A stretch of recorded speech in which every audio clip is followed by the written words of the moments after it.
Welcome to Lake Cumberland Amateur Radio Association. You can find us at LCARA.net, on Facebook, on YouTube, and on Instagram.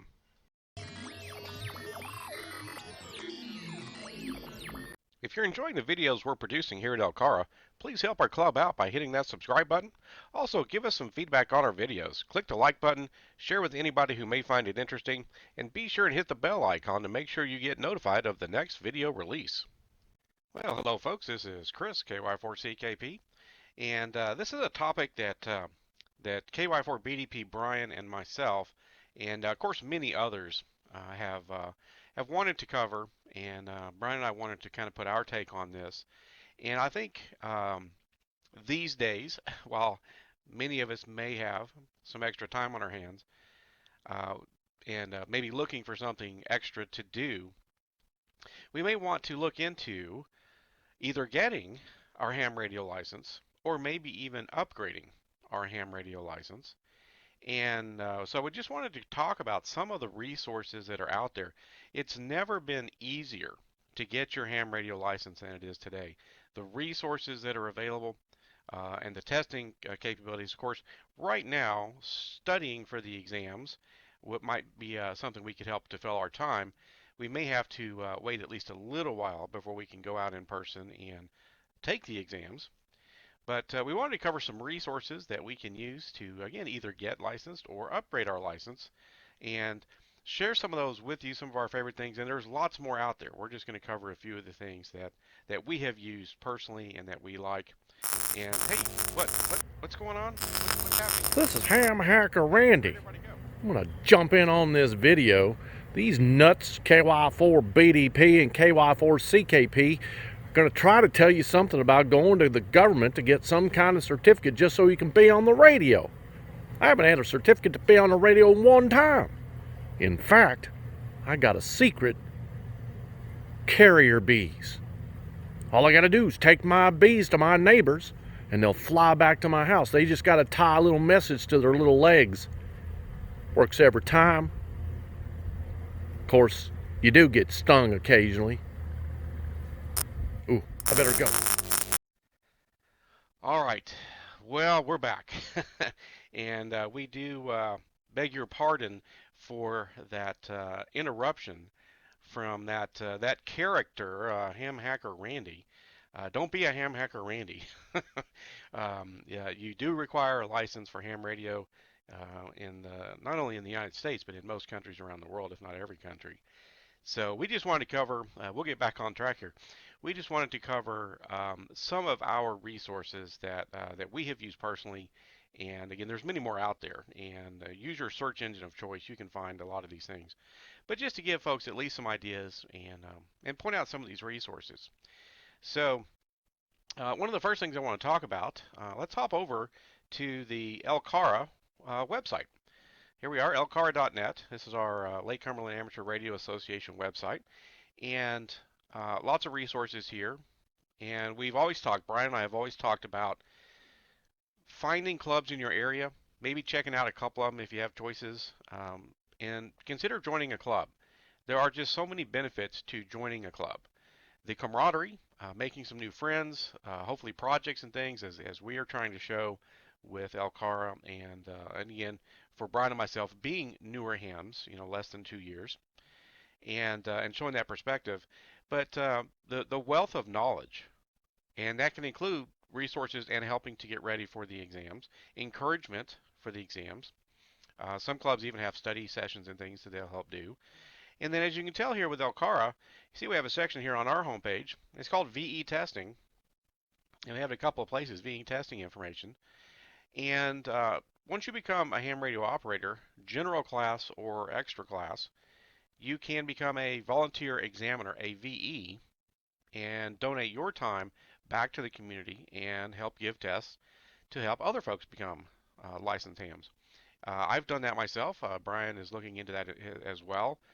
I've even participated in a testing session, and of course things are a little bit unusual right now, but as things get back to normal, we'll have regular testing sessions, as many areas and clubs around the country do.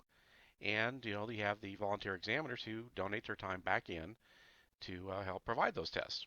and for folks. So you can look around your area, and you should be able to find something where people are doing that. Our club does it, and many other places do it. So there's even the potential for online testing. There are rules that can allow for that. A lot of situations aren't really prepared for that, but after the current situation, we may even see more of that happening, which may even make it more convenient for folks to get tested. But usually these days, you can find some testing, usually not too far away. Certainly within an hour's drive. I'd say probably within half an hour's drive of a lot of folks. If we, even know to maybe even look and do some research and see what's out there.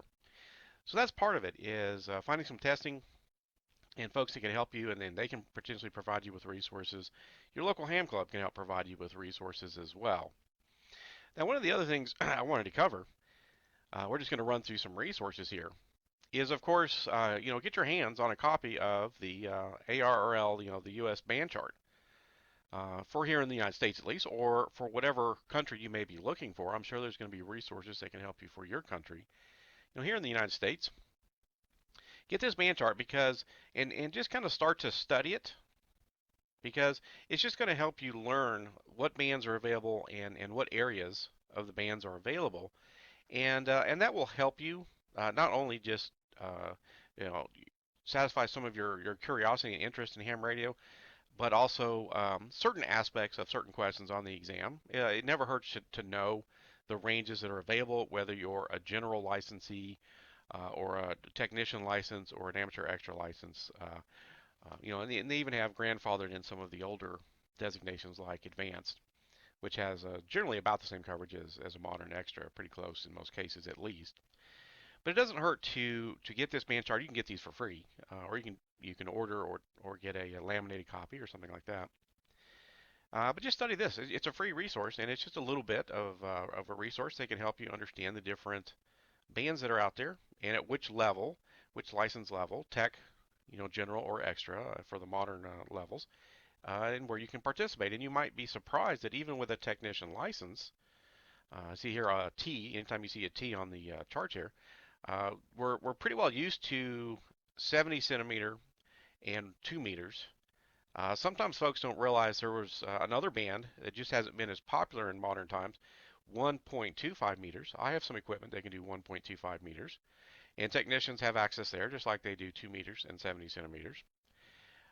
Also, take a look up there at 6 meters. You can get on, some people will call it HF or near HF, but you can get on 6 meters, which can be of interest. Now, it's kind of called the magic band. It tends to come and go when it's here, and as soon as people figure out it's here, it gets super busy. And it may only last 20 minutes, an hour, 2 hours, and then it's gone for a little while. But it can be an interesting band to get on. And then depending if you're getting into learning, CW, Morse code, there's some areas you can get on and participate on. Over here on the bottom left-hand part of the chart, notice 80 meters. You've even got a little bit of area that you can participate on. Again, CW in some cases if you're interested in that, and there are folks still interested in that. I have not really gone into that yet myself personally, but maybe someday. But the 2 meter, 70 centimeter, 1.25 meters, 6 meters. There's a few areas out there that you might have some interest in, and especially if you are interested in CW and be able to have CW practice. And then of course once you hit general, you can see lots of areas open up. Almost something in every single band opens up for a general level license. Now, some people will tell you, stop at general. It's all you really need. That second test, and you can enjoy the world, and that's completely true, right? That's completely true. Now, what I found for myself personally was I was getting more and more into long distance communications. I still talk to lots of people around the United States for various reasons, parks on the air and other things, various contests and things that are happening. Still trying to get my worked all states and some various things. But I have, at least personally, found myself really enjoying trying to be able to communicate with new and interesting countries, places I haven't talked to before, places that are further away, and things just kind of on a personal note, not major contesting or anything like that per se. And so what I found out is by putting a little further effort in, studying a little bit more, and getting amateur extra. It does open up some additional areas on many of the bands. You can kind of look at the chart here and see it'll open up some additional areas.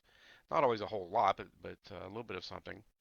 And um, a lot of other countries, their bandwidth allocation for their licensed hams is different than ours.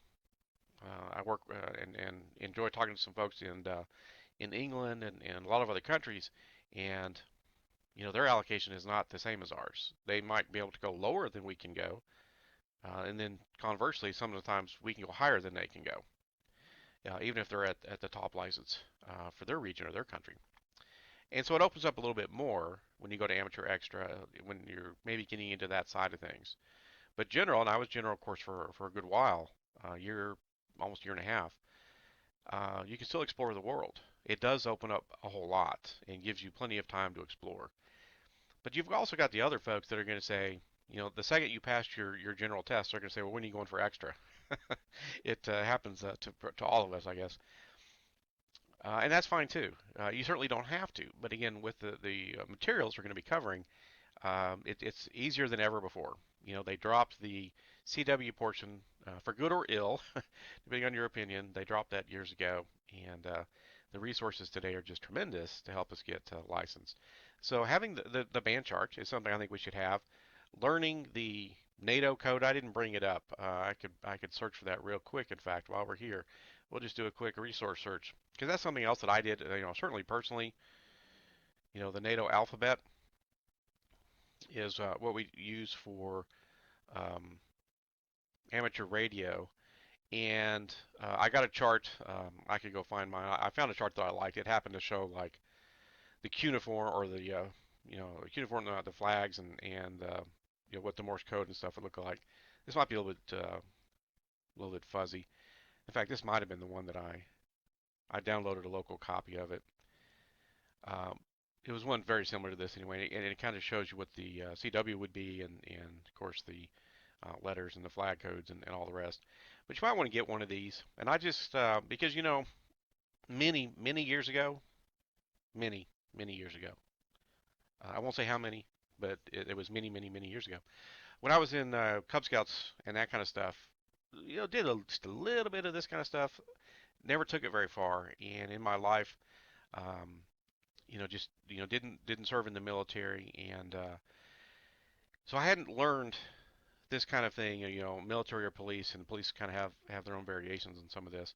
But so I just downloaded one of these charts, like you see right here, and I just set myself to studying, the NATO alphabet, and for weeks and in a few months, I would bring it up, go through it 2 or 3 times, not 1,000 times in one day, but every day or almost every day, week in and week out for several weeks and a few months. I just bring this document open and go through this 2 or 3 4 5 times, especially if I was sitting there watching YouTube videos, maybe making a few calls on 2 meters or 70 centimeters or whatever it was in the early days. Because I didn't get into it to HF for a good while, probably a year. It's probably at least close to a year after I got licensed, 8 months or something before I even had an HF radio. I was enjoying 2 meters and that stuff like a lot of us do, even though I did pass tech in general on the same day. I just kind of took my time before I got into HF, and of course that's fine. But yeah, learning this is not a bad resource. It just helps a lot of things. It helps just become comfortable with our own call signs, with other people's call signs, and just a little bit of time, a couple times a day or whatever for a few weeks. It's not hard. Just I would run through the chart forwards, go through every letter, say it, and I'd go backwards through the chart. I didn't just want to go forwards. I went forwards, backwards, forward, backwards, that kind of thing. Flipped it around a little bit, and you learn it, pick it up. Not too hard. Just don't make it too much of a chore. Just add it into what you're doing every day. So get the band chart. Never hurts just to kind of start to learn this more and more. Um, may help with a few questions, whatever. Help give you a little bit more reference point to what question may be covering. The NATO alphabet never hurts anything. Now some of the mainstream resources. We're just going to hop over to Amazon here. You can get these from a number of sources. Now, there's a bunch of books. If I scroll down here, you can see in the suggested and customers also bought or just whatever. ARRL has books. Different people have published books. There's a lot of, I'm sure, very good books. I'm just going to talk about what I used and what Brian use, largely because I had these and shared some of these with him, and I think he maybe bought one or two on his own too. But the author is Buck, K4IA, Craig Buck, and the reason I went with his books over any of those, because I was doing some research, and there's some online resources which we'll get to in a moment. But the reason I went with his books was because I liked his style of presentation. Now, it's a little bit of a curious thing with the test that we have to take for our ham radio license here in the United States, at least. But all the questions are public knowledge, whether you're going for technician, general, or amateur extra. All the questions are public knowledge. They're published. And so pretty much therefore the questions, the answers to the questions are also published in public knowledge.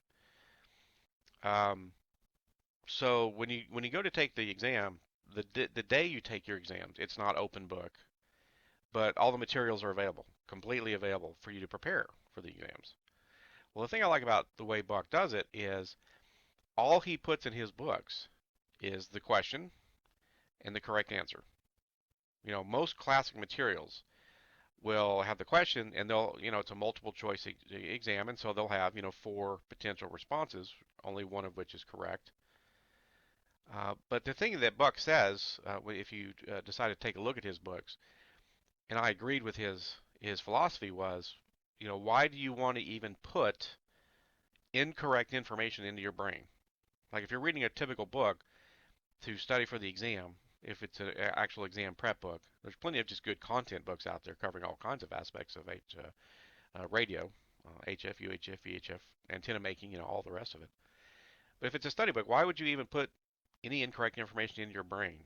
So if the typical book has the question, 3 incorrect answers, 1 correct answer, you're putting 3 times as much incorrect information in your brain as you are correct information, just by having to look through those, maybe find that correct answer.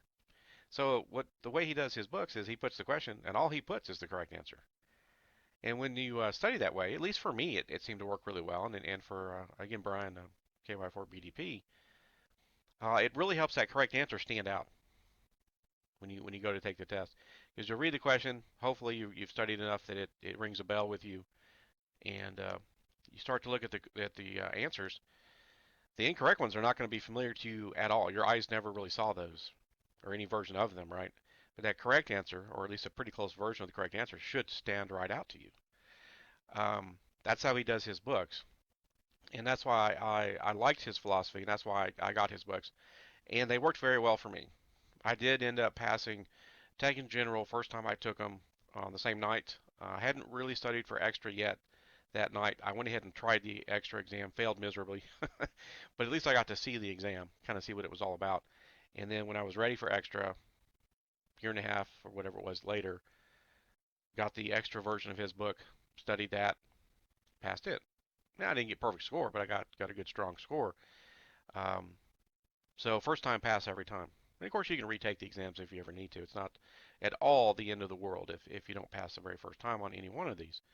Um, People are willing to help, and you can take them again. So that's why I like these books. Again, there's plenty of other books, and down here, you know how Amazon works. So, there's all kinds of books. ARRL has their books, and other people have their books, and there's lots of great info out there. Just telling you what I used and what seemed to work really well for me. Because what a lot of hams will tell you is simply getting your license at whatever level you have. That's really only the beginning. It's if you get in and participate in the hobby and enjoy the hobby, that's when a lot of the learning is really going to happen. The passing the exams allows you to get through the door, and then you can go and explore this new world, certainly as much as you're interested in. So the one thing about any kind of a study material for the exams is they do change the pool of questions every so many years. So you can see this book has a date with it, 2018 to 2022. The pool of questions for technicians became active in 2018 and goes to 2022. So whenever you're going to buy material, potentially, there's free stuff out there too, of course. Just make sure you're getting the most recent version that it's going to cover the most recent version of the exam that you would actually take. Now, Tech's been around a couple of years. Buck also has the book for General. It's been around for a couple of years, 19 through 23. All right, so those questions refreshed last year, and so you got a couple more years on that.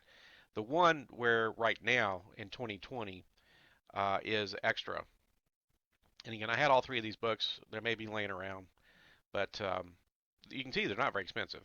Whether it's 17 bucks a piece, whatever. Now, the extra class, amateur extra, this one will be changing over very soon, I believe, within a month or two, or just not very long. So definitely think about when you might be able to take the exam. And these are unusual times. We're not able to get out as much as normal. I know a lot of testing sessions are having to get canceled right now, and so it can certainly, even if you wanted to go faster, you may have to take a couple, 3 or 4 months, uh, not only to maybe study up a little bit, but then for the testing sessions to be able to come back online and to get into a test.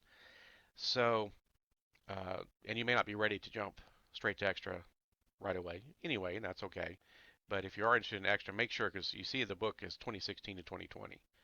This is the year where it will be changing over. So you might, unless you're just ready to try to get it and you just may not have time because of the unusual circumstance we're in, you may just want to wait until the next series of questions goes live, and then you can get an updated book, I'm sure. Okay, but for tech in general, the books that are available today and for the next couple, 3 years are good for that. Again, they're only about $16, $17 a piece. So there's many more books out there. I liked these. I liked Buck's Philosophy.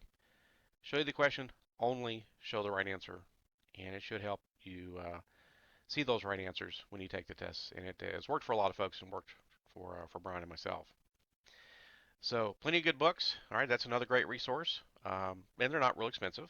Okay, for that kind of thing. Your ham club, if you join a club, may even have a library of some of these things. Because once you've done these, you don't have to use them again. In fact, if I can find mine, I'm going to probably donate them to our ham club in case anybody that comes along, new members or anything, or people wanting to upgrade, would have at least maybe a resource that might still be available to them. Of course, there's some other good stuff, and so of course in the online world, I want to talk about a couple of YouTube channels. Now, of course, we at LCARA have our YouTube channel. We're trying to bring new content out, especially from the new ham perspective and the club perspective. We haven't done anything real specific to helping get ready for the exam. We're doing this particular video to encourage folks and point out some resources that are available. But there's a couple of folks, and I'm sure there's some more out there. There's a couple of folks that I'm aware of that have specifically put a lot of time and effort into helping people get ready for the different exams. And just the first one here that's come up. These are not in any particular order. Josh over at HAMRadio Crash Course. I mean, his title, HAMRadio Crash Course. And he does videos on all kinds of things, ham related and some other things. But if you look under his playlist, and we come down a little bit, and we come over, depending on how YouTube's laying out for you on that particular day, get your general amateur radio license, get your technician amateur license. He did a series of videos going over the questions and things. And I think he's got one for extra, or he's working on it. Okay, but those two series, and check out Josh, check out his style, see what you think about him. But he specifically put some time and effort into that stuff. Okay. Now, another really great resource is David Kassler. David Kassler has been a ham a long time, and for many, many years, even really before YouTube or YouTube and using the internet the way we do today was so popular, he put out a whole bunch of videos. He's put out a whole bunch of videos, and he's got all kinds of good stuff. Ask Dave, but he's got a whole series: technician, ham radio license, general license, extra license. And you can see many, many videos in the series. 37, 38, 46, because the pool of questions gets bigger. Right? Technicians, the shortest, easiest exam in a sense, fewest overall questions in the pool. General's quite a bit bigger. Extra is quite a bit bigger than that. So it'll take a little bit of extra time to study for each one, but he's got tons of video, and he's been working on. He had these on DVD and stuff like that, and he's been converting things over, getting them to where you can put them on YouTube. He can still distribute these on like flash drives and things. He'll charge you for the flash drive, but the videos are basically free. You can get them right here. I'm sure there's other great resources. But here's a couple anyway. A couple of really great resources. And they do a lot of great reviews and all kinds of other ham radio related stuff. There's many other good uh, ham radio channels on YouTube. Okay, this is just a couple that have some pretty specific content towards helping get ready for the exam. Now, of course, another good resource that you'll probably run into pretty quickly if you haven't already, if you're looking to get licensed. Um, and there's two or three sites that are probably kind of similar to this, but certainly one of them, Ham Study, hamstudy.org, and you can study for any level of the exam you're interested in. And they've got kind of a couple of different ways you can have them present the questions and things. And again, a free resource. None of the resources we're talking about are terribly expensive, but free is always a good thing. So hamstudy.org, great resource, one of a number, I'm sure, right?